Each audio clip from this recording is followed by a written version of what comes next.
Hello, everyone, and welcome to today's webinar, The Makings of a Great Development Director. I'd like to say thank you to today's sponsor, RallyBound. Founded in 2012, RallyBound's mission is to provide nonprofits with digital fundraising solutions that work the way fundraisers, donors, and nonprofit professionals expect modern online services to work. Their platform helps nonprofit supporters raise funds anywhere and anytime. To learn more, you can visit rallybound.com. My name is Elizabeth Civetta, and I'm a program associate here at Candid, and I'm based in New York City. I'll be supporting today's webinar by managing polls, as well as collecting questions that you ask along the way and posing them during our Q&A. For those of you who are joining us for the first time, we want to share with you that on February 1st, we joined forces with GuideStar to become Candid. Together, we have over 88 years of experience in the nonprofit sector. Every year, millions of nonprofits spend trillions of dollars across the world. Candid finds out where that money comes from, where it goes, and why it matters. We believe that an effective social sector is critical for a thriving society, and we believe in the importance of solutions for the sector, by the sector. Through research, collaboration, and training, Candid connects people who want to change the world with the resources that they need to do it. With Candid, you can find funding with Foundation Directory online and search 140,000 funders and 12 million grants. You can also increase your visibility with the funder community by creating or maintaining your GuideStar nonprofit profile. You can also continue to strengthen your nonprofit by participating in grants-based trainings to move your fundraising skills to the next level. To learn more about our capacity building training programs, you can visit grantspace.org. We offer courses across the country at a location near you. I'd now like to introduce our presenter, Mandy Pierce. And I'm going to go ahead and actually let Mandy take the reins here so she can display her presentation. And as she does so, I'd like to introduce her. Mandy is a returning presenter here at Candid. She is an expert grant writer, an executive and development coach, a fundraising consultant, and a national fundraising trainer. In 2009, she launched Funding for Good Inc. to equip organizations with the skills and tools needed to become successful and sustainable. So without further ado, I'll turn it over to Mandy. Okay, thank you, Elizabeth. So welcome to the webinar. I see we have lots of folks joining us today to learn about the makings of a great development director. We're glad to have you all. And I think we're going to, very beginning here, just tell you a little bit about me. I own Funding for Good, and I'm based in North Carolina, travel around the country working with folks, and have had the extreme pleasure of working with Elizabeth and her team for several years now. So love bringing webinars to you guys. Love to get questions. So please feel free to ask questions as we go. Elizabeth might jump in and ask some as we go, and she'll definitely get to most of them at the end of the webinar. So encourage you to do that. And I believe we're going to start the webinar today with a poll. So I'll leave that over to Elizabeth. Thank you, Mandy. And it's just a really simple question. We want to know what brought you to today's training. Perhaps you're looking to hire a development director, or perhaps you're searching for a potential new position as a development director. And, perhaps you're just curious about the topic as a whole. And if none of these apply to you, we definitely encourage you to select other and then provide some extra details for us in the chat. So with 3/4 of the room participating, I'm going to go ahead and close the poll and share the results. And Mandy, it looks like 47% of the room is just curious in the topic in general. 21% of the room is looking to currently hire a development director, and 12% of the room is searching for that position. I'll let you comment on those briefly while I see what our other responses are. Okay, great. Well, curiosity in general is great. Maybe you are in the area that you have a little bit of both. Maybe you're thinking you need to hire one, but you're not sure. Maybe you're thinking you need a new one. Maybe you have been in a nonprofit for a while and you feel like development might be your calling and you want to learn a little more about it. So all of you are in the right place. We're going to cover lots and lots of information today. This is a 1.5-hour webinar, and I can pack a lot into an hour and a half. So do we see anybody else in the room that's got a completely different reason for being with us, Elizabeth? Yeah, it looks like we have some new folks that have just been put into a development director position. Scott specifically said that it was added to his title, so he wanted to learn more.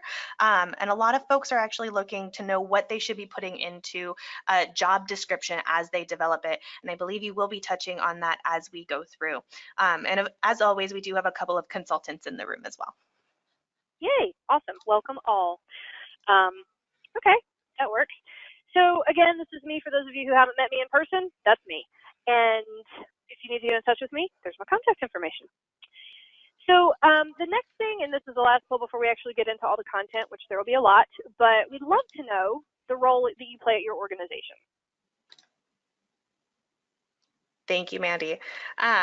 So of course, we want to know if you're in a leadership position, perhaps an executive director or CEO. If you're already working in development, whether that is at the director level or staff. And of course, are you a volunteer that's in the room as well? Perhaps you are a board member. And if you're working within programs, perhaps in that leadership position or programs as a whole. And of course, we do have that other option, so everyone can specify. So not surprisingly, about 50% of the room is working in development, whether as a director or staff. 26% of the room is in a form of a leadership role. And it's always great to see some volunteers and some program representation with us here as well. Mandy? Perfect. Yay, that's awesome. Yeah, we'd love to see a variety of folks trying to learn how to make their organization stronger. So welcome, everybody. The thing we're going to look at is the things we're going to talk about today. So we have, we're going to talk a little bit about the hiring process and the things you need to be looking for with that, the onboarding process once you select someone new to join your organization, how to evaluate the performance of those folks that are in your development department, and then Elizabeth's going to take Q&A at the end. So let's look at the hiring process. If you've been in development ever, which it sounds like a majority of you have, you already know raising money is hard work, right? It doesn't fall off the trees.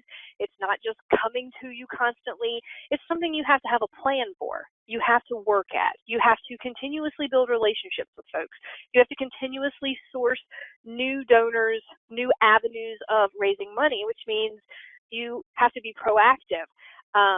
So let's talk a little bit today about how to make that process a little bit easier. Sometimes getting the right person in the door to help with that work is the first big step. So I'm curious if you have a piece of paper in front of you, maybe you just want to brainstorm this in your head. I'm curious about what your current process for hiring new staff looks like. Do you have one? So think about that for just a second.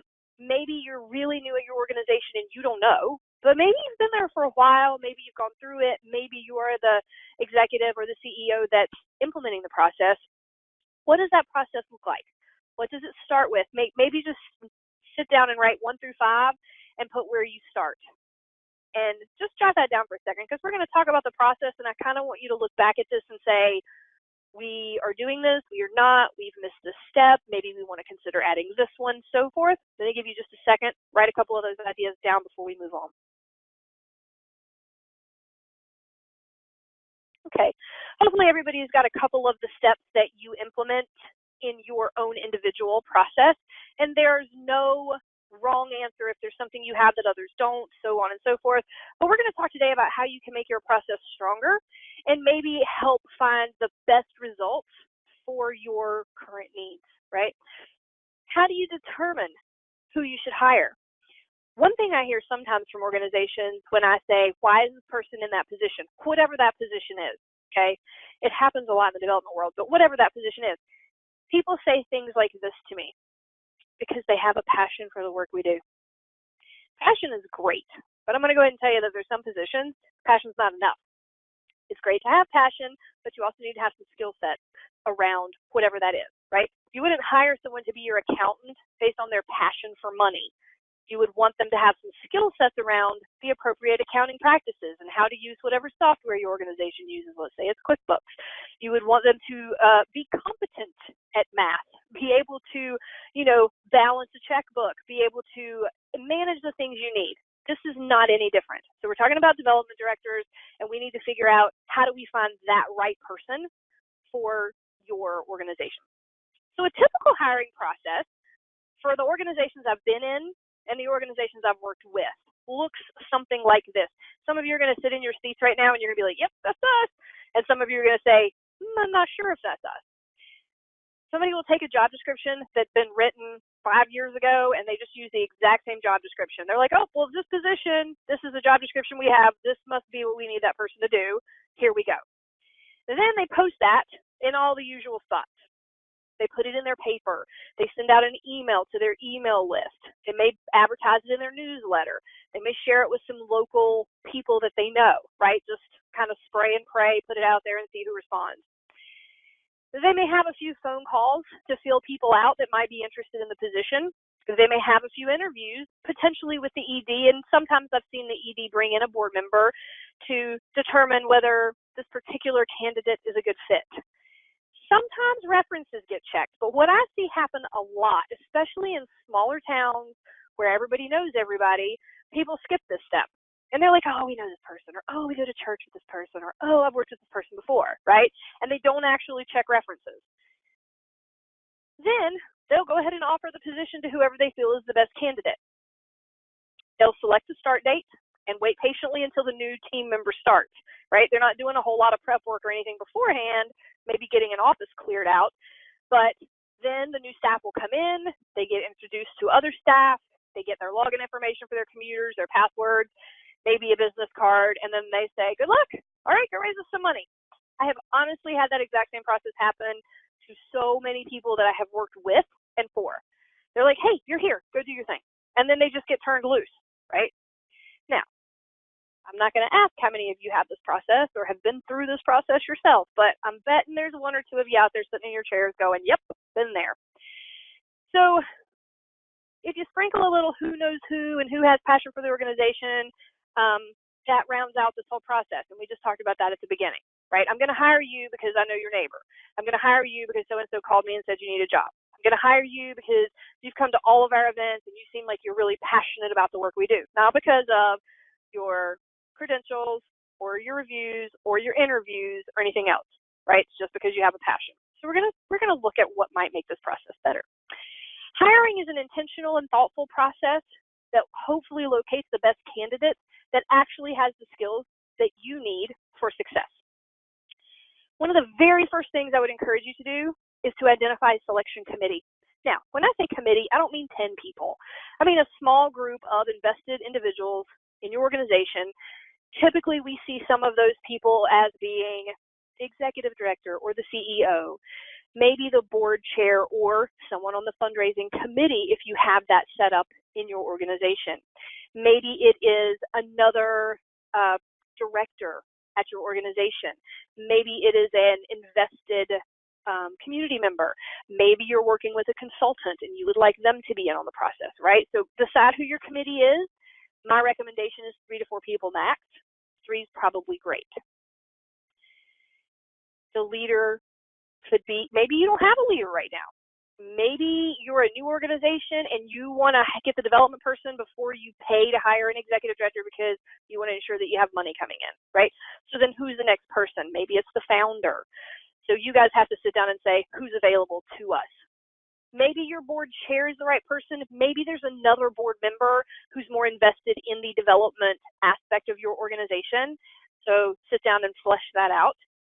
And then, you know, a community member could be an advisor, a previous board member, maybe someone that used to work with the organization, maybe an invested volunteer, maybe an advisory council member. You don't want everybody that could be at the table to be at the table. You want who should be at the table, right? Who's going to help you make the best decision? Who's the best person to interview? Who's the best person to evaluate skills for this position? So you want to establish some clear guidelines and timelines for this process before the process starts. So what are you going to say is the deadline for posting the position and who's responsible for that? So once the position gets written and you're happy with it, where are you going to post it and when is that deadline? What is your deadline for accepting applications and what are you going to require with the application?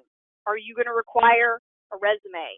Are you going to require that it comes electronically? Are you going to require that it be mailed? Are you going to require that it be dropped off? Like, are you going to use an online platform that they have to upload it into that platform? Like, what is your delivery method? How are you going to accept those applications? Go ahead and create your timeline for your initial calls. So if you set your timeline for when you're going to post it, then obviously you're going to set your timeline for when you're going to take it down. When are you going to accept applications? And there needs to be a cutoff point, right? That should give you time to review the applications, to talk with the committee about them, and determine who's going to make it to that next step, which is your initial phone interviews. So you want to go ahead and have some dates set for your phone interview process. What is your timeline after those phone calls for checking references? And what kind of questions are you going to be asking, right? So give yourself time after the phone interviews to say, all right, we liked these 3 people out of 6. So we're going to spend the next 2 or 3 days calling and checking references, seeing what we can get back, then determining what's the next step. After that, what are the dates that you're going to set for your first and second round of in-person interviews? And you want to make sure that you're checking when can your selection committee also participate, right? In-person interviews need to be with your committee. So you, your board, your executive director, your consultant, whoever. When can they all be in the room and kind of set those up back to back? So maybe you pick 2 Fridays in a row from 9 to 1, and those are when you're going to schedule them, okay? What is your deadline to make a final decision? What I see happen a lot of times is organizations just kind of willy-nilly start looking for a position to be filled, and they don't have any structure around when they need the person, what the deadlines are going to be, and then the process ends up taking 6 months to a year. Well, that's crazy, especially when you're talking about development. These are the people that bring in the money for your organization. You don't need to have that position empty forever, right? So I encourage you to sit down and figure out your timelines for all of those pieces. Now, once you've figured out your timeline, the very first thing you're going to do is carefully review and rewrite the job description for that position to match the current needs and upcoming expectations for that team member, right? Sometimes people just use the leftovers, but it could be a generic one. It could be one someone took off another organization's website, which is maybe a great place to start, but it's not necessarily going to be relevant to your specific organization and the specific things that you need a development director to do, right? So what are the roles of this position, and how do you know that? Are you just guessing? And when I say roles, I mean things like this. Is this development person going to be responsible for grant writing and research? Take that as an example, right? There are some organizations that have a full-time grant writer, and that grant writer does all the grant writing and research. They also have a development director. Well, when you have a grant writer on staff, you don't need to put that in the development director's job description because that's not what they should be focused on, right? Maybe you have a planned giving program at your organization. So it would make sense to put in the role of that particular job description, be able to maintain and grow our current planned giving program, right? Well, what if your organization doesn't have a planned giving program? There's really 2 options there. One, you don't have a planned giving program and you're not planning on it. Like that's not something you foresee happening in the near future. So why in the world would you put that on their job description? And 2, maybe you want to have a planned giving program. You've talked about it. It's part of your current strategic plan to happen in the next 2 or 3 years. So in that case, maybe you want to put some experience with planned giving preferred, right? Because you're going to need someone that can start a planned giving program for you. It doesn't mean they have to have a ton of experience. They can learn that. They can go to school for that. They can get educated on a planned giving program, right? So you don't need to just list every single thing that could be in a development job description. You need to list the things you're looking for. That's going to really help you find the person who has the skill sets you need right now. If you don't need a plan giving director as part of your development program, then you might be able to save yourself some money and get somebody who has really great experience, who is excellent at development work, but they aren't going to cost you what someone who may have a lot of experience in other very specific fields like plan giving might cost, right? So the more accurate you can be in your job description, the better you're going to find that right fit for you right now. Then you want to think about what are your organization's specific needs and how did you cultivate the responsibilities you have listed. Sometimes you will get a development director's position that lists a bazillion marketing responsibilities. Now, the last full-time job I had working for someone else as a development director, I met with the CEO initially, and the person before me was actually a marketing girl. Like, she was a marketing director before she became a development director. That was her skill set. That's what she went to school for. So in her job description, it was all this development stuff and all this marketing stuff. And I told the guy when I first met with him, I'm like, hey, I'm not a marketing person. I can tell you what I want it to look like. I can tell you what I want it to say, but I'm not a designer. I will need dollars in my development budget to be able to contract someone to design the pieces for us, because that's not my forte. If you're hiring me, it's because of these development skills I have. I'm not marketing, right? And they were fine with that because I was honest up front instead of going into a position that I wouldn't be prepared for and that's unrealistic, because for many organizations, marketing director is a full-time job.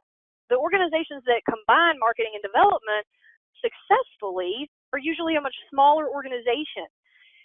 Another thing that often gets tied into the development position is special events. Now, if you're a smaller organization, let's say you have one signature event a year and maybe one or two very small events that your volunteers manage, right? Maybe that's realistic to put in a development director's position, and maybe it's not. It depends on your organization. The other thing I've seen combined into the development director's job is managing volunteers. I had a kid that I coached for a while who was he was hired as a development director, and then he was told, oh, we're going to need you to be the supervisor for all the volunteers and the volunteer coordinator. And I was like, what? I don't even understand how they had 300 plus volunteers regularly. Like, that's like a full-time position, volunteer coordinator, right? I don't understand how you expect someone to successfully raise millions of dollars for your organization if you have them doing that as well. So I encourage you to sit down and say, what are we asking this person to do? And is it realistic based on the goals we want them to achieve? Think of your current and upcoming needs. We just talked about this, like plan giving, right? Is that an upcoming need you have? And if so, how are you going to develop that with your new staff, right? Doesn't mean they have to have a ton of experience with it right now. On the flip side of that, let's say you're planning on having a very large capital campaign and it's going to start in the next 12 months, right? You probably want to hire someone who has capital campaign experience, unless you're working with a consulting company to help you through that capital campaign while your new development director gets their feet wet, right? That would be very hard for someone to come in and just pick up off the cuff. You can't go to classes and learn that super quick. And then you're going to want to define the skill sets that are A, required, and B, desired. You might want someone who has some annual giving experience, but it's not going to be required if you don't have an annual giving program yet, right? And then what are competitive salaries and benefits, and how do you know that? So are you doing the market research in your area to say, what are other cities of our size offering as salaries? You can find that on 990s. You can find that on places like glassdoor.com, and some of those will list comparable salaries for the positions. And then what benefits are comparable? Vacation time, medical, sick leave, dental, childcare, like whatever the benefits are that your organization is willing to offer. And then that's going to help you determine what you can offer, and that what you can offer will help determine, are you going to be able to get someone who's really as qualified as you want them to be, okay? What I tell folks that I work with a lot is, you can either pay for someone you can afford and realize you're going to have to spend some more money to get them trained to do some of the things you need, or you're going to pay more to get the person that already has that whole skill set that can just be a little more effective, a little more quickly for you. And it's, you know, it's one or the other. You can choose at your organization which you're comfortable with. Then we talk about the roles and responsibility of fundraising staff. So as you evaluate this for your job descriptions, these are some of the types of things that are typically the responsibility of fundraising staff. Donor relations. Donor relations is a huge responsibility, right? It is the cornerstone of fundraising. If you have bad donor relations, you're going to have a lot of donor retention issues. The donor retention rate in the United States right now is 43%, which means for every 100 donors you bring in, you're only keeping 43 of them next year. It drops even more for first-time donors. So not knowing what good donor relations planning looks like, not having at least 7 donor touches a year, making sure you're not asking, so that's where you thank and ask at the same time. There's a lot of things that go into really great donor relations, and some of that comes with experience, but it is a responsibility of fundraising staff. Budgeting, figuring out what you're going to spend on your development work for the year between marketing and events and donor relations and trainings and all the different things you have to spend money on. You have to be able to manage that budget.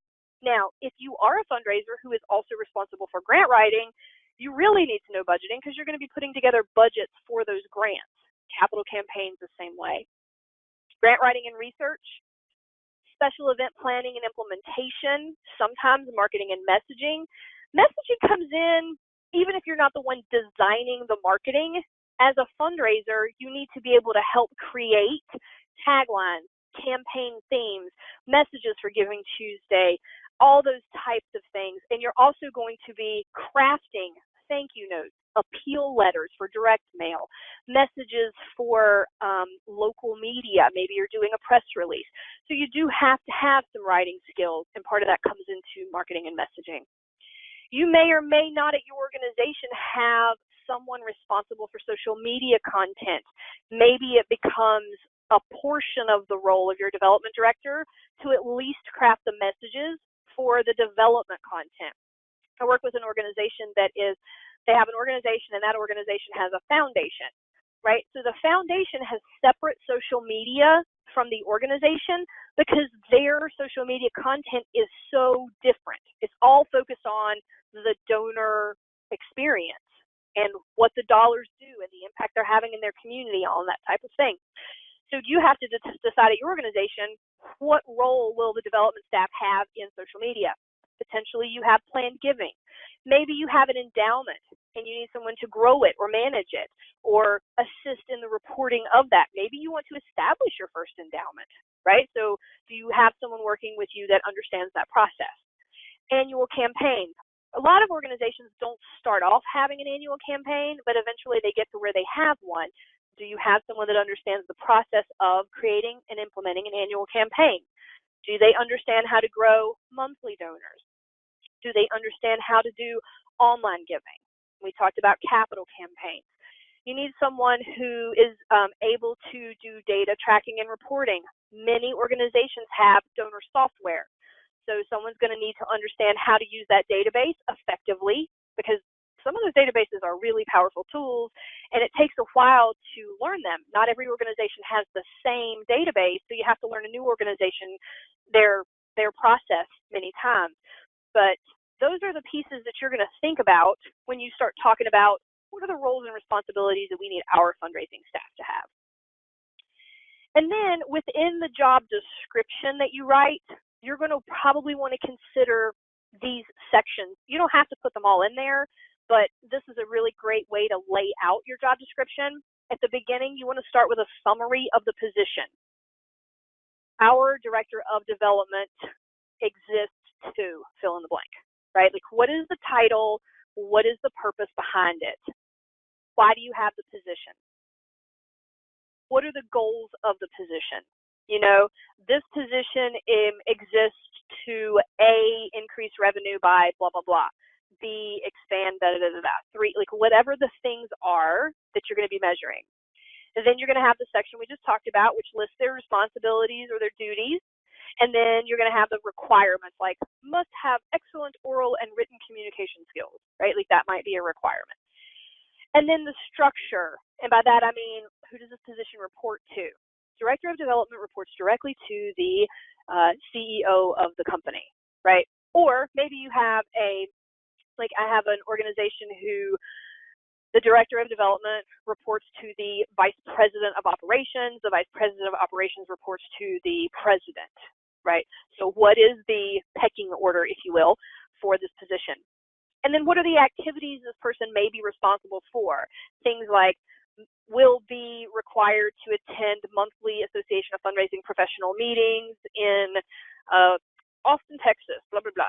Will be required to attend a 1-week-long conference for our field, blah, blah, blah. Will be required to maintain CPR and first aid certification and defensive driving. What are the things that this person is going to be responsible for and required to do on a regular basis? And then the qualifications. Are you going to require a college degree? Are you going to require a master's? Are you going to require CFRE, which is Certified Fundraising Executive? Maybe an ACFRE. Maybe you work in a very specific field like healthcare that has, I can't remember, it's FA something, but every type of nonprofit field has some type of accreditation. What are the qualifications? Do they need to be able to type? Do they need to be able to use Word? Do they need to be able to be familiar with Bloomerang or Razor's Edge or eTapestry or whatever? So sitting down and saying it's really important for the people in our organization to have these qualifications, right? So those are the things. And then the one question I love to ask is skill sets and years of experience. So what I do, let me see here it is. So this is what that looks like. I usually have folks fill this out as part of their application. And if it's an online application, then they can fill it out there as well. But I list the areas of development, we just went over those, that I know my organization is going to require. And then I want to know, what are the number of years of professional experience you have in those areas already, right? So maybe we have a major gift program. Maybe we have individual or business or church or civic group giving. Maybe that's one of our income streams. So if you're, let's say, okay, so I live in the Bible Belt of the United States, and let's say that you're from Seattle, Washington. That's definitely not in the Bible Belt, right? So maybe church giving is a very specific line item on our budget, and it's a large line item. Well, if you're moving here to take a job, I'm going to want to know, have you ever done any faith-based fundraising, right? So do you have any experience? Not that you can't learn it, but that's a little different than corporate giving or annual giving or whatever. It's a little bit of a different animal. Annual fund programs, planned giving, capital, grant, whatever. So you want to just list the ones that you have that you need and see, do they have 1 year, 3 years, 5 years? Because those of you who've been in the development world for a while know, just because you have 1 year of grant writing experience doesn't mean you know a lot about grant writing. Just because you've been at an organization that has had a capital campaign doesn't mean you could conduct one, right? Now, if you come to me and you have 6 years of planned giving experience, well, in my mind, I'm going to think that potentially you could start a planned giving program for me, right? So this is not only just great information for you as a potential employer, but it's great information for you to craft additional questions for your interview sessions, right? So tell me a little bit about your 6 years of planned giving experience. What did that look like? Did you create programs? Were you responsible for it, or did you just get assigned individual contacts to reach out to? What did that look like? Okay. So hopefully this gives you a good overview of the different types of things you'll want to include in that job description and the content you're looking to get back from that application. Now, you want to post your job descriptions in places that development directors are actually going to look, right? So where are those places? This is not brain surgery, so I'm going to go through this list kind of quick. Local AFP chapters, Association of Fundraising Professionals, some of them will post jobs for free, and some of them have a nominal fee that you need to pay. I think the ones in our area are like $25, $50, or $100, and they stay up for a couple of weeks. But that's one place that development staff especially will go to look for jobs. Candid has a place where you can do that. Elizabeth, can you tell a little bit? I'm not familiar with the exact process about how you post a job on Candid. Yeah, you'll want to visit Philanthropy News Digest and actually reach out to our colleagues through there. And you can actually sign up for the job boards if you're actually looking to hire a job, and you'll get alerts whenever a new job description for that job title comes up. Nice, very cool. And then we have Indeed. So a lot of people are using Indeed right now. It's like the monster, of this particular year. Then we have LinkedIn. There is a LinkedIn for professionals. There's places where you can search for jobs, places where you can post jobs. It's really turned into a pretty good marketplace. Local nonprofit centers. So I know we have folks from all over the country joining us, but I live in North Carolina specifically, so I'm going to give you a North Carolina example.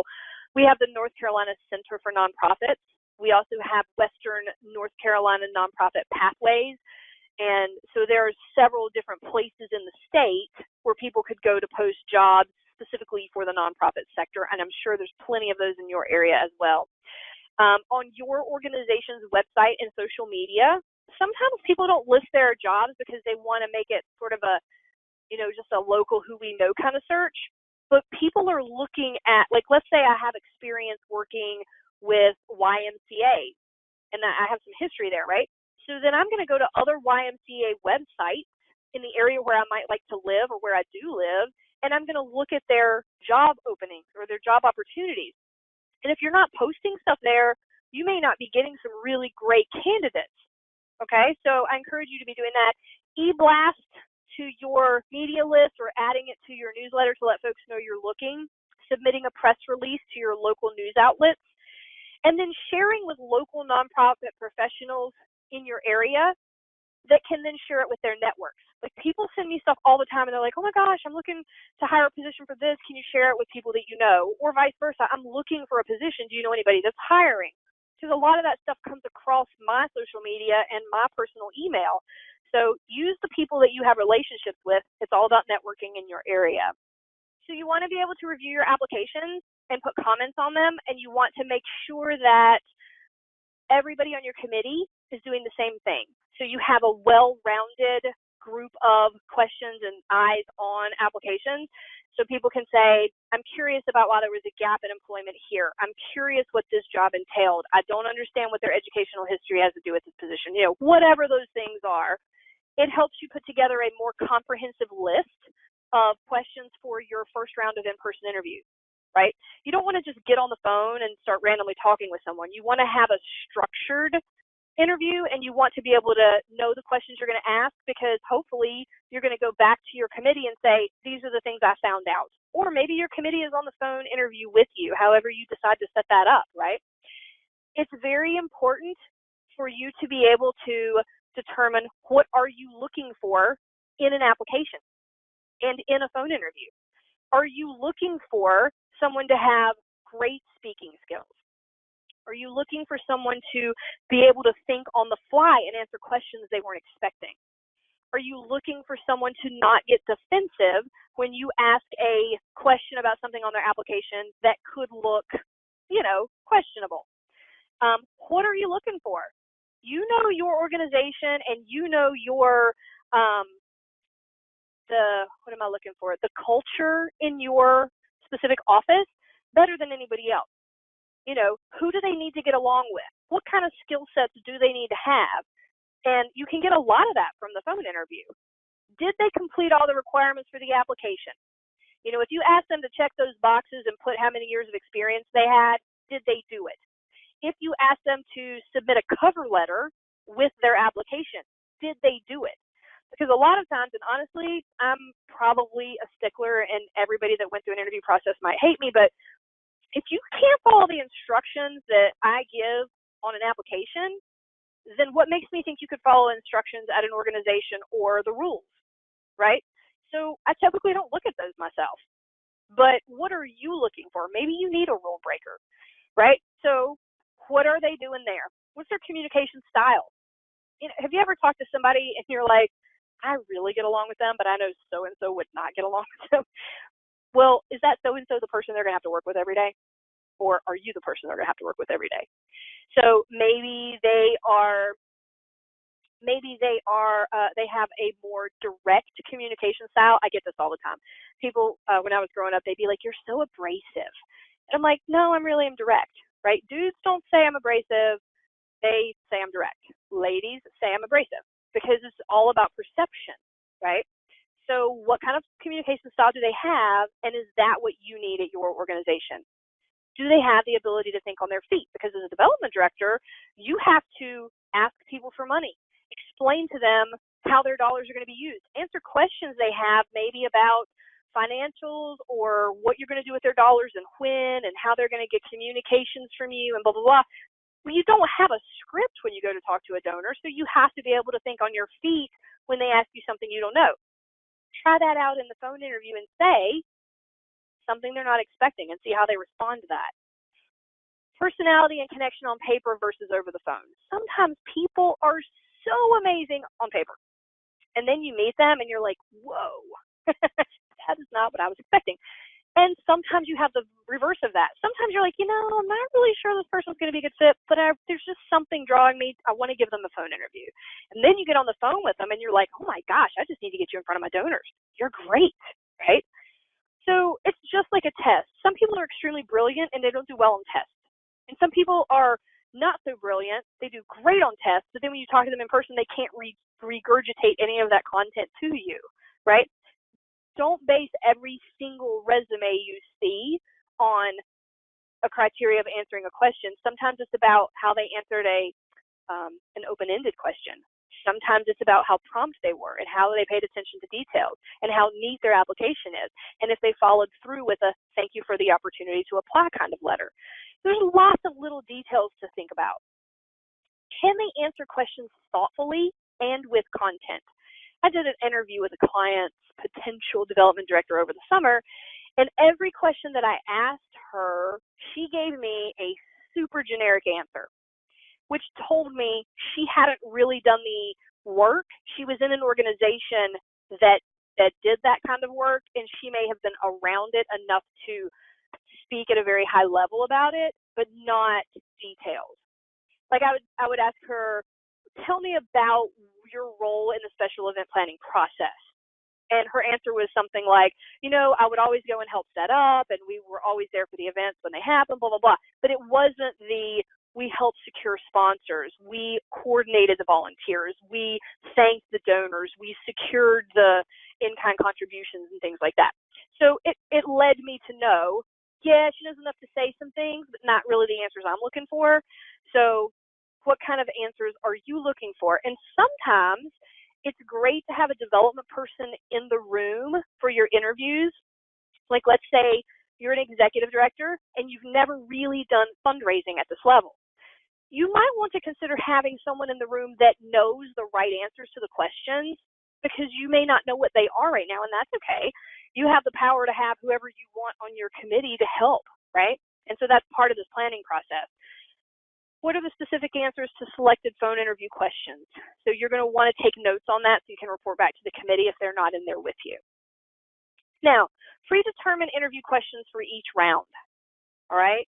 Get input from each participant that's helping conduct interviews, and then compile them into one agreed upon list. One thing I like to do is I'll get, let's say we have 3 committee members. I'll have every committee member write down, what are the top 10 questions that you want to know from this candidate or from any candidate, right? And we'll put all 30 questions on a sheet and say, okay, we don't have time to ask 30 questions in a 30-minute interview. So let's pick 4 from everybody's list that are your top. Maybe some of ours overlap, right? So then it's easy, you mark some off. And then you pick, and you have 12, right? So you have 12 questions in a 30, 35-minute interview, 2 to 3 minutes per, that should be reasonable, right?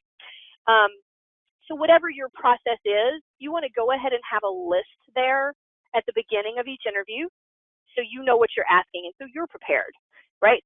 Some of the types of questions that you may consider asking, obviously this is not a list of you have to ask these questions, but asking questions designed for insight are helpful. So as opposed to saying, why do you want this job? Because that could be as simple as, I need a paycheck, or my wife's moving to the area and you're the only thing I found open, right? What attracted you to this job? So it might be that it was full-time, or that it was part-time, or that it offered benefits, or that it was with a demographic that you've worked with before and you have a passion for, or whatever, right? Just a little bit of a change in the phrasing of a question can lead to wildly different answers. What motivates you? If somebody asked you that right now, what motivates you? What would you say? So sit there wherever you are, driving, standing, walking, treadmill, whatever, and say what motivates you as a person. When I was in my last position as a development director, I was a director of an association of YMCAs. And I met with the CEO, and that question didn't come up from him, but it came up from me. And I was like, tell me what motivates you as a CEO. And then he reciprocated that and said, what motivates you? And I said, time off. Like, I don't care about the money part of it. I want time off, because at that point I was growing my own business and he knew that. And I said, so if I'm accomplishing my goals and exceeding expectations, I would like to be able to take time off without pay. And so he knew that from the get-go. It wasn't, I want a bonus or I want a raise or I want a whatever. Like, I'm happy to do the job for what you're paying me, but my motivation is time off. Maybe you have a family and that's your motivation too, because you want to spend more time with your family. Maybe you like to travel and you're like, gosh, I've only got 2 weeks a year vacation. You know, am I ever going to be able to earn more time off? Maybe that's your motivation. If people know what the motivation is of a potential new employee, it's easier to determine, are we going to be able to help motivate them beyond just their paycheck, right? So if you want to incentivize someone to go above and beyond, if you want to reward someone for doing really well, it helps to know what makes them happy, right? I worked at an organization where they asked that question, and one of the candidates said, I want to be making this much money by this year, by this particular year. And there was no way their budget was going to allow that if they just couldn't. Even if they wanted to, they couldn't, right? And so they knew that's going to be a problem. This person's probably not going to be as happy as they could be because we can't offer them what it is that they're looking for. So really helps to know what motivates people. What is your preferred communication style? Okay. If you're working in an office and everybody in your office is over 60, it's likely their preferred communication style might not be text. Not necessarily, but maybe, right? And it's possible that if you're working in an office where everybody is 30 or younger, that very few people are going to be like, hey, call me all the time, right? So understanding what the communication style is of the people that you're working with and the hiring will help to know, is this going to be a smooth transition? Are the people in the office going to have a difficult time? Because transition is hard no matter what, right? But are you going to make it harder, or are you going to make it easier for everybody? And if you have a set communication style within your office already, and you're like, look, we don't really try to bug each other too much in our offices. We like to try to be able to give people their space and do their thing, but we have an inter-office messaging on the computer. That's really what we like to try to use, because it gives people an opportunity to respond quickly, but they don't have to like get sucked into 1,000 conversations. If you explain that, then hopefully a person understands, okay, yeah, I can deal with that. That sounds really productive, or whatever. Again, it's a good question not only for you to understand within your organization, but to understand of the people you're hiring. Have you been responsible for creating development plans in the past? Tell me about that process. Because if they have not been responsible for creating development plans in the past, someone else is going to have to help them do that until they understand the process. And is that you as executive director? Do you know how to create a development plan and what should go into it, right? And if they have done it in the past, they should be able to in detail tell you what that looks like. How do you steward a $5 gift versus a $5,000 gift? Again, someone who has not been in the development world may not even understand that question, but someone who has and has been doing a good job should be able to give you a very formal, detailed answer to that, right? So those are the types of questions. What's the most important part of fundraising in your experience? For me, 100% of the time, it is donor relations, building relationships. Building relationships is the most important part of all fundraising. Grant writing, annual giving, plan giving, doesn't really matter. And I can tell you why. Okay, so what is someone's answer to that question? What questions do you have about the position? If this person doesn't have any questions, what research have they done on you? How do they know they want to work for you? Do they know what your organization does? Have they been to your website? You know, what kind of thoughtful things have they asked to let you know how invested they are in your organization and this position? And then what professional development will be helpful to you if you are selected for this position? If anybody says, I can't really think of anything, that's not a great answer, because everybody has something they can do better, they can learn, they can excel at, right? There's classes I want to take. There's things I want to go learn how to do that I don't know how to do yet, or that maybe I can struggle with, but I'd really like to be able to be competent at them. So hopefully the people you're interviewing can say, you know, like, I can work on this, but I'd really love to excel at this, and this would be something I would love to learn more about. Or I see that you have a desire to implement an annual giving or a planned giving program in the next 2 years.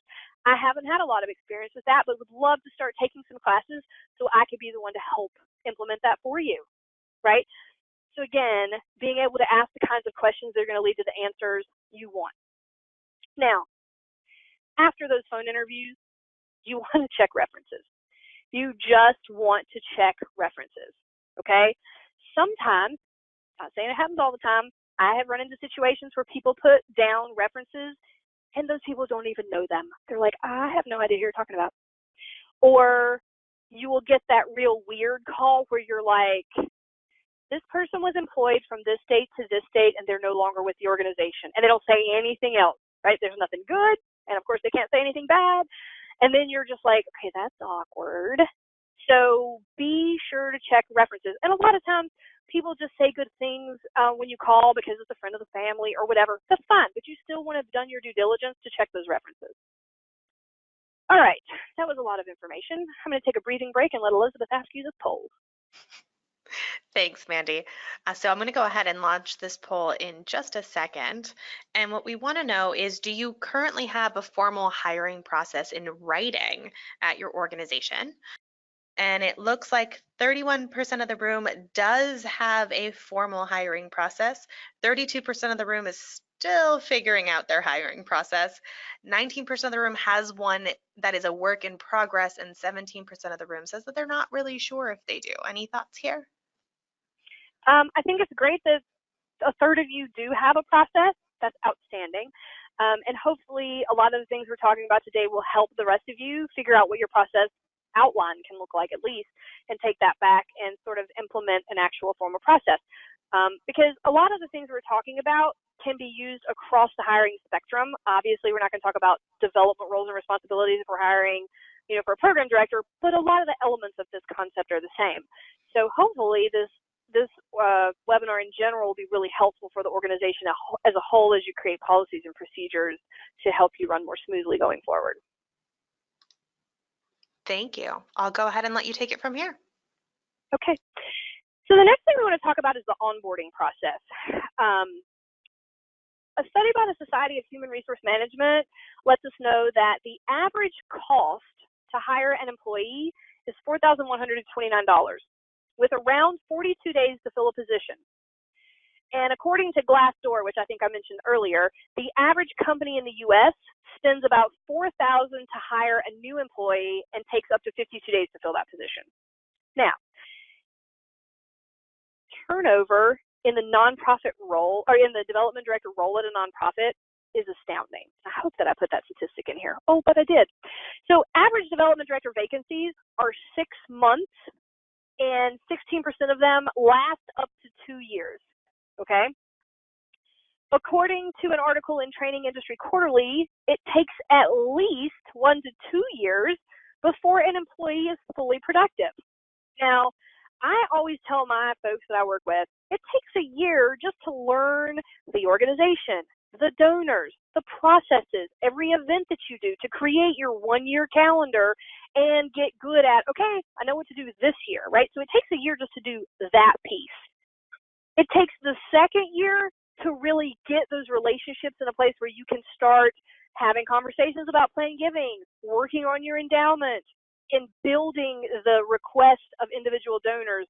So moves management, moving someone from 2,500 to 3,500 to 5,000, so on and so forth. That takes time. So that means even after an employee has been hired, they may not be as productive as the previous employee for up to 2 years. So you'll be losing out on potential value for months to years after your employee has left, right? So doing everything we can do in the beginning to make sure that we have a really great process, a really great culture, a really great experience for our staff, and encourage them to stay is what we would probably want to focus on. Ways to jumpstart productivity. Now, many of you have said that you are already development directors, so you could probably share some things that would be helpful to you as well. If there's something that I don't list here please jump into the comments section and say, this is also another great idea. But once an employee has been selected and accepted for a position, it doesn't matter whether it's 2 weeks or a month before they start working. There's stuff that we can do at an organization to help make that transition as amazing as possible. So be proactive in preparing documents that the development director will need to get up to speed and make copies and have files ready.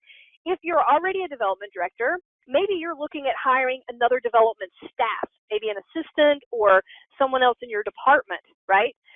Or maybe you're looking at moving to a different organization at some point. I know many of you also said you're looking for development positions. These are things, if you get offered a job, that you can ask for once you accept before you start. Be like, hey, in the meantime, would it be possible for you guys to get these files ready for me so I can hit the ground running when I get there? If you're already in the development position, you want another staff to work with you, maybe these are things you can be like, you know what, I want to go ahead and get this stuff ready so when my new person comes in, they already have the stuff they need to hit the ground running, okay? So what types of documents and files? You may give them a copy of the strategic plan, development plans for your current and previous years, metrics like your LIBUNts. For those of you that aren't familiar with that term, it means donors that gave last year but not this, so they're lapsed donors. Your current major donor list, and then you will want to review that list with them and give details about each of those donors. Your current donor retention rate. Many donor software programs will calculate that for you on your home screen, so that's a number you want to be pretty familiar with. A calendar for the rest of the current fiscal year to show everything you still have left to do with events, goals, and all that type of stuff, lists of upcoming board meetings. That way they can create a calendar and kind of know the work that's ahead for the rest of whatever fiscal year they've started with you. And then a list of your current board of directors with contact information, because it doesn't matter who it is in the development department, whether it's the DD or an assistant DD, they're going to probably want to build a relationship with the board members because they're going to be working with the board to raise money. So that's an initial set of documents. You could put them on a thumb drive, you could put them in a folder and have it already on their computer, you could print hard copies. This is stuff you're going to want to review with someone pretty quickly after they get started. You are going to share information you already have for them and ask if there are other items they would like to see. Sometimes you may have someone that says, I'd love to see your plan giving program documents. I'd love to see your bylaws. I'd love to see your capital campaign messaging from your previous campaign. I'd love to see your marketing plan or your donor relations plan, whatever. You could go ahead and set up email addresses ahead of time and order business cards so your new development director can start having meetings right away. You know, a lot of times when I would start a new position, it'd be like, okay, your business cards will be here in 2 weeks because they didn't ask me till I started, what phone number would you like us to list? Your office number, your cell number. I'm like, who couldn't ask me that on email before I started and just go ahead and order those, right? That seemed very unproductive to me. You could potentially go ahead and set up some meetings with board members or potential major donors to introduce them around in their first month, right? You don't want to overwhelm them, but hey, so we've already set up a meeting for you to meet the board chair and y'all are going to go have coffee on this day, da-da-da-da-da. Just until they get their feet under them and they can start setting up the rest of those appointments themselves, right? Anything like that that you can do will be immensely helpful in them figuring out what to do and how to do it and what you're expecting. The last piece that is super important is a 30, 60, 90-day work plan for the development director that includes expectations and goals so they don't have to wonder, what should I be doing? What do they want me to focus on? Where do they want me to spend my time, right? Most development directors who are tenured, who've done this for a while, they know the stuff they should be doing, but even giving them an outline of, we would like for you to meet with every board member to get to know them one-on-one within the first 90 days of being here. We have 10 board members. You can set up, you know, one meeting a week or whatever. We would like for you to secure a minimum of 3 sponsors for our upcoming fall event between $500 and $1,000 by this date. We would like for you to have a first draft of the fall appeal ready by the 60-day mark. we would like, like whatever those things are, you need to have that 30, 60, 90-day plan ready so you can evaluate how they're doing at the end of 30 days. So you can sit down with them at the end of 60 days and say, oh my gosh, it looks like you're achieving, exceeding expectations. This is outstanding, because you actually have something to measure. You know what you've asked them to do, and you can see, did they do it or did they not, right? You know what you're asking them to report on. That is the most helpful for you as an employer and for them as an employee, because after that, then they have the development plan that was probably created before they started, and they should be able to hit the ground running, and you can determine how they're working, if they're doing what you need them to do. So those are the things that I would say you should implement to help jumpstart their success for your organization. By failing to prepare, you are preparing to fail. So hiring someone definitely takes a workload off of the organization, because you have someone now that's going to be solely responsible for this piece. But until that person is in place, there is a lot of work to be done to prepare for them to come and be successful. You cannot, I talk to people all the time that are like, we need to hire our first development director, blah, blah, blah. We need to raise $200,000. Okay. Well, you can't expect a new development director to come into your organization and randomly raise $200,000 for you in the first year if you've never raised money before, if your operating budget's like $65,000. And, there's just got to be a lot of systems in place to create success, so there need to be realistic expectations about what you want someone to accomplish. So here's a little bit of a guide for you if you've never written a 30, 60, 90-day plan. You want to figure out what your priorities are. You want to make sure to include in those things any required meetings. So like we have a bi-weekly staff meeting on the second and fourth Tuesday of every month from 9 to 11, right? You need to be there for that. Maybe there's an office meeting, a departmental meeting, whatever. Maybe you are requiring them to sit on the board of an organization. They're the delegated person from your organization to represent you. Then you need to let them know when those meetings are and where and what their role is. Maybe you have a Rotary membership. Maybe you have a chamber membership, whatever. They need to know where it is you need them to be and what their role is there. Not just go show up, but go show up and do what?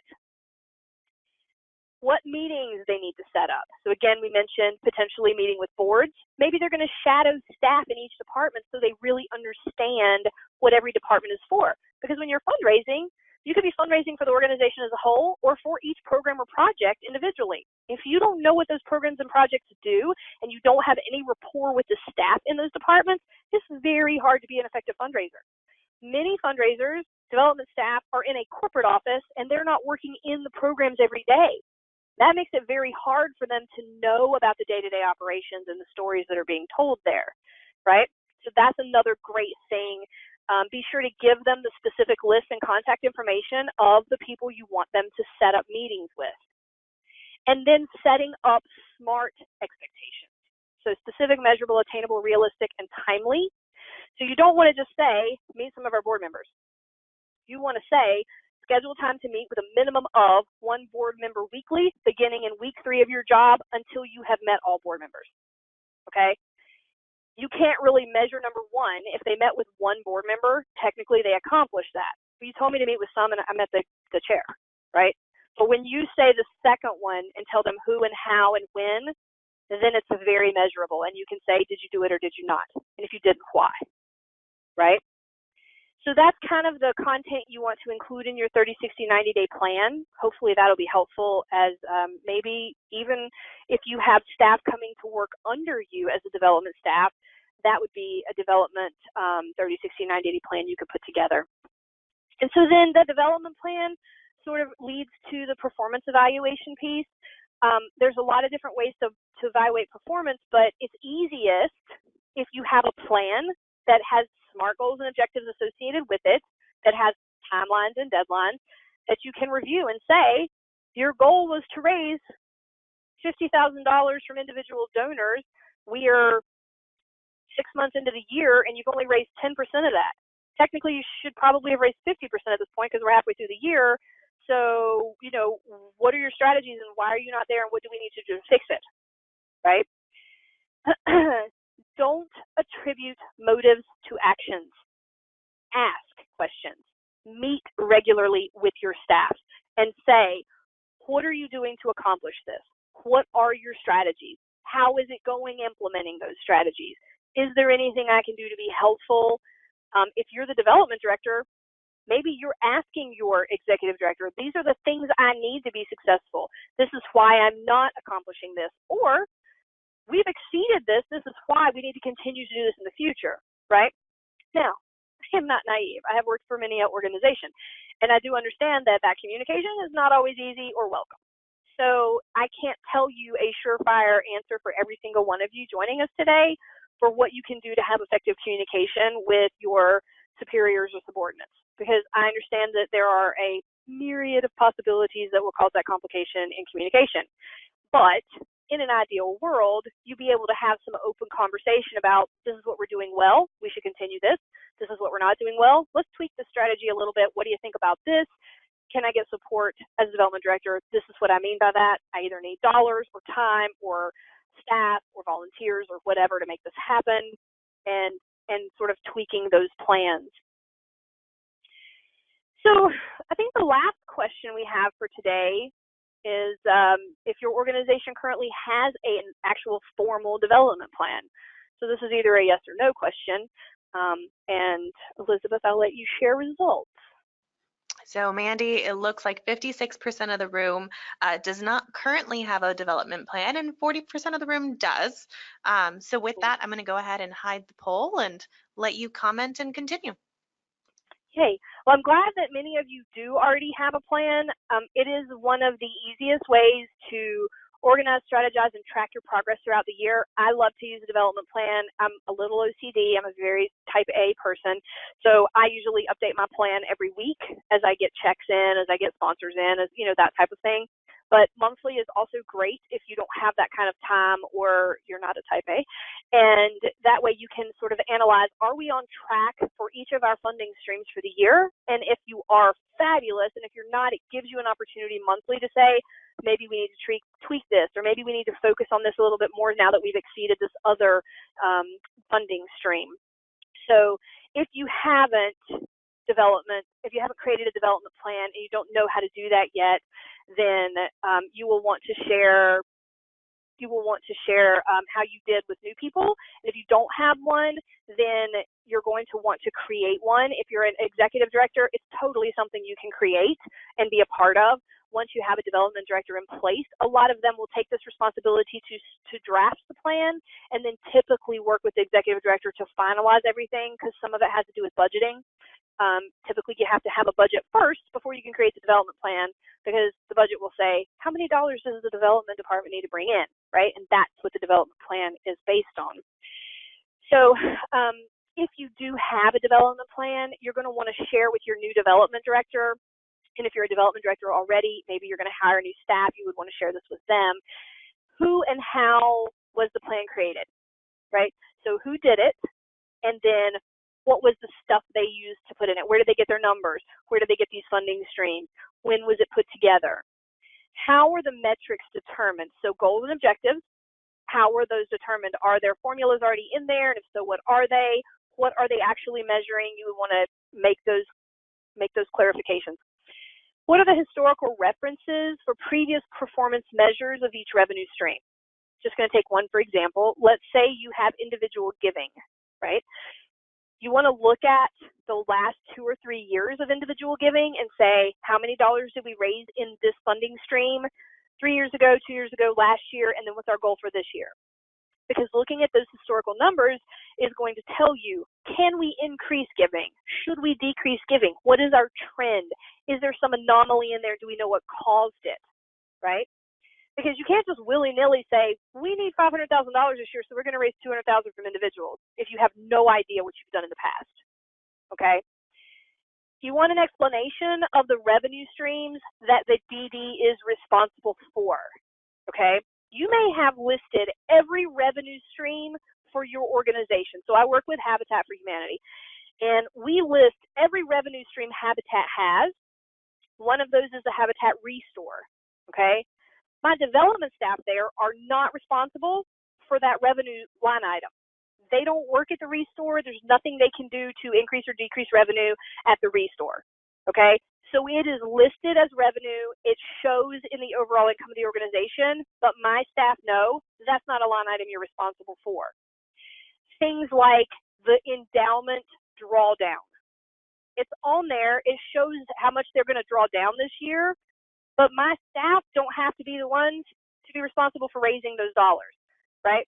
So sometimes we have multiple people in an organization responsible for a variety of line items. For example, one of my clients used to be responsible for 4 line items out of the 10. And then another staff in the organization was responsible for direct mail, right? My staff didn't have anything to do with the direct mail process. It was totally on another staff. It showed up as a revenue stream, but it was a revenue stream that they were not responsible for. So you want to make sure that when you look at your development plan as a whole, that you have very clearly identified you're responsible for this, this, this, and this. This is what I'm measuring your performance on. This is where you should be focusing your time and energy, okay? You want to ask for feedback on that plan, create a process with the new development director for creating the next development plan, and make the process a collaborative effort. So if you're an executive director, let's say, you've created this development plan for the new development director, and you're showing it to them when they get there, you want to make sure they understand the process and that they feel comfortable being able to do it next year. They will create a draft of one for the next year and then work with you to finalize it and get approval for it. So as an executive director, you should not feel like you have to create that plan every year. This is one of those things you'll be able to let go once you get someone with the appropriate skill set in your development department. Clearly outline the required reporting from the development director, how often you want that reporting, what format you want it in, and the metrics that you want to see. It frustrates me when I have staff who are like, I don't know what they want. I've given them every number I can think of, and they always ask me for other stuff. And I'm like, okay, how simple would it be if either the board or the executive director in the board or whoever's asking for the reporting just said, this is the content we'd like to see reports on every month or biweekly or quarterly or whatever, right? I would like to see the number of new donors. I would like to see the number of returning donors versus lapsed donors. I would like to see the number of major donors giving over $1,000. I would like to see where we are towards the goal for each funding stream. Whatever those things are, just identify them beforehand. Heck, it might be even easier for you to create the report you want, give it to them and say, give me this report once a month, and then all they have to do is fill in the numbers, right? So it really helps, takes out the guesswork, takes out a lot of time and energy and frustration for both parties if someone can just say, this is what I'd like to see, okay? So this is a sample of a very generic development plan just for 1 year, right? And we only shows one previous year, but typically we do 3. So what we're looking at here on the left-hand side are the funding streams. So the diversified funding streams for this particular organization. Now, the next column is the current year's data. So we have our goal in the right column for the year. We have the actuals where they are right now year to date. We have the percentage increase or decrease, and that is over last year's numbers, right? And then the percentage of goal. That is, where are you on raising your goal? So let's look at the first line item. It is fundraiser 1. The goal is $13,627. They've actually raised $10,954 towards that, so it's a decrease. And they are currently at 80% of their goal for the year, right? Now, last year's actuals were $11,627. And you can do that. You can create all the formulas to fill in those numbers yourself and track this information on an ongoing basis. Now, let's take a look down here at the bottom. You see the last 2 lines are memorials and endowments. Well, we don't have a goal in the memorials line, right? Because typically you can't anticipate who's going to pass away and leave you as a beneficiary of a memorial.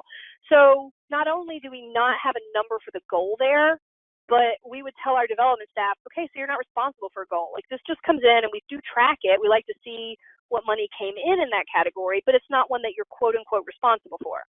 Endowment is similarly the same. Unless you're responsible for maybe you have like a heritage society or something where people give a portion while they're alive that goes into the endowment, and then they've also said we're leaving you with a codicil to our will, and this is what we're going to do when we pass. Some places have societies like that. Maybe you have a goal that you're going to increase the endowment by $61,300, and you're going to do it through that heritage society type giving. Well, sure, then you can put that kind of thing in there, right? But otherwise, typically your endowment drawdown isn't something that you can change. You're drawing down a particular percentage every year. So in that sense, it wouldn't be something you're responsible for. Now, endowment in this particular instance could be plan giving, right? You could be increasing the plan giving program through the Heritage Society. So, there's a lot of different things there that we can say this is your responsibility or this is not. So I encourage you to work smarter and not harder. If you need a copy of a blank development planner that you can fill in for yourself, add your own funding streams to, and start if you don't have one, or maybe you have one and you don't love the format, you can go here to fundingforgood.org/development planner and snag one. So then you can make it your own and use that template. All right, so it looks like we have actually reached our Q&A, and I wanted to get our first question kicking us off here. It actually comes in from Duke, and Duke has a question about the in-person interview process. He wants to know if it's a good idea to do a role reversal with the hiring manager. So ask the candidate to actually pose the questions to the hiring manager that they would want answered in the interview. I think there are a lot of different ways that you can conduct an interview, and I can't imagine that would be, I really think it depends, because what I run into most often is that we have executive directors and board members conducting in-person interviews, and they don't know the answers. So in that situation, I can imagine it would be frustrating for both parties. If you were talking with someone who has development experience, I think that would be awesome, and that would be very insightful. Like if I was doing an interview with someone and they wanted to do that with me, I feel like, yeah, that's great. I'd love to hear what you're thinking, and I'd love to, like, my mind would be able to say, this is what they're looking for. Like they really, know what they're doing. But with an executive director or a CEO that doesn't understand all the development stuff, I don't really know how productive that would be. But I do like the concept if you're working with someone that is in the development world. But we do have some next steps for everyone here. So if anyone is interested in our 3-day proposal writing boot camp, it's taking place in Atlanta and San Francisco this fall. There's a survey link here for you to learn more about that. And we do have another webinar coming up at the end of the month on how to choose the best consultant for your nonprofit. I'll provide more information for that in the chat momentarily, but I wanted to continue with our Q&A here. And our next question comes in from Erica, and she wants to know, she is in the need of hiring a development officer, but they don't particularly have the budget to do so right now. So what would you recommend as the best way for obtaining that type of skill set when you don't have the budget to bring someone on board? Well, I'll tell you what I would tell someone if they were working with me, and I don't know this is what you're going to want to hear. But that's like going to a car dealership and saying, I really want a Range Rover, but I can't afford one. Will you sell me one for what I can pay? Like you have the money to get what you have the money to get. And if you don't have the money to hire a development director right now, you're either looking at a part-time person, and a lot of times people that have the skill set to do a full-time development director position don't want a part-time position, or you're looking at a contract employee maybe. For short-term engagement to accomplish some very specific goals for you, or you're looking at fundraising yourself to get the dollars you need for that person for their first year of employment, so then they can continue to help raise the dollars the organization needs to fully fund the operations, which would include their position. Thank you, Mandy. We do have another great question that has come in, and it's from Jamie. And do you have any advice on how to actually get started in a development role? We've gone through all of the job responsibilities, we've gone through the hiring process, but what do you have any recommendations on how to actually make yourself a tempting candidate when a job opportunity does open up? The one thing that I can say, and it really, so there's a lot of, depends on the situation you're in. You know, if you're in college and you're like, I know this is what I want to do, you can do some volunteer work, you can start learning the grant writing process, you can start taking some courses, you can, you know, get yourself involved in the nonprofit world and start learning what you can about the development process. If you're out of school and you've never done this kind of work before, there are, I know that there's some organizations that have part-time jobs that you could kind of probably get in, but it really depends on what the requirements are. Sometimes you'll see stuff that goes, like I worked with an organization, they had a special events coordinator, right? I know that's probably not what you want to do, but getting into the special events allows you to get a toe into the fundraising world. And from there, you learn the organization enough to be able to start helping them with grants, be able to start, you know, helping them, I don't know, with their Giving Tuesday campaign on social media, being able to do some of those things to kind of get your foot in the door so when they're ready to grow, then you're there and you already have experience and you already know some of their donors and you already know how they work and that type of thing. But if you're just wanting to go from zero to I have a job in development, it really depends, because a lot of times I see that being someone who has a quote unquote passion for the organization getting hired that doesn't know anything about development. There are plenty of people who have been in that situation that end up being very successful, right? I'm not trying to discourage you from doing that, but a lot of the organizations that are a little bit more robust and have a little bit more of a budget and know specifically what they need probably wouldn't hire you. So you're probably looking at some smaller organizations that are maybe in the situation that the last question came in as, we need this, we don't have the money for it, how do we get that skill set in here? Well, a lot of times you're getting someone to come in that's learning that skill set and they're using you as the tool to learn it. You know, they're like, hey, I've never done this before, but I'm willing to try. And so there's a couple of options, maybe serving on a board and learning about what it takes to run an organization, and then maybe sitting on, after your first year on the board, sitting on the development committee or the fundraising committee and learning a little bit more about it from there. That's another option. Again, these are very long-term processes, so I'm not really sure how quickly you're wanting to get in and do that. Thank you, Mandy. And James actually has a really great question here. For startup nonprofits that are less than 3 years old, what qualities or characteristics might be the most important for a development director when you're coming into a fairly new and small shop?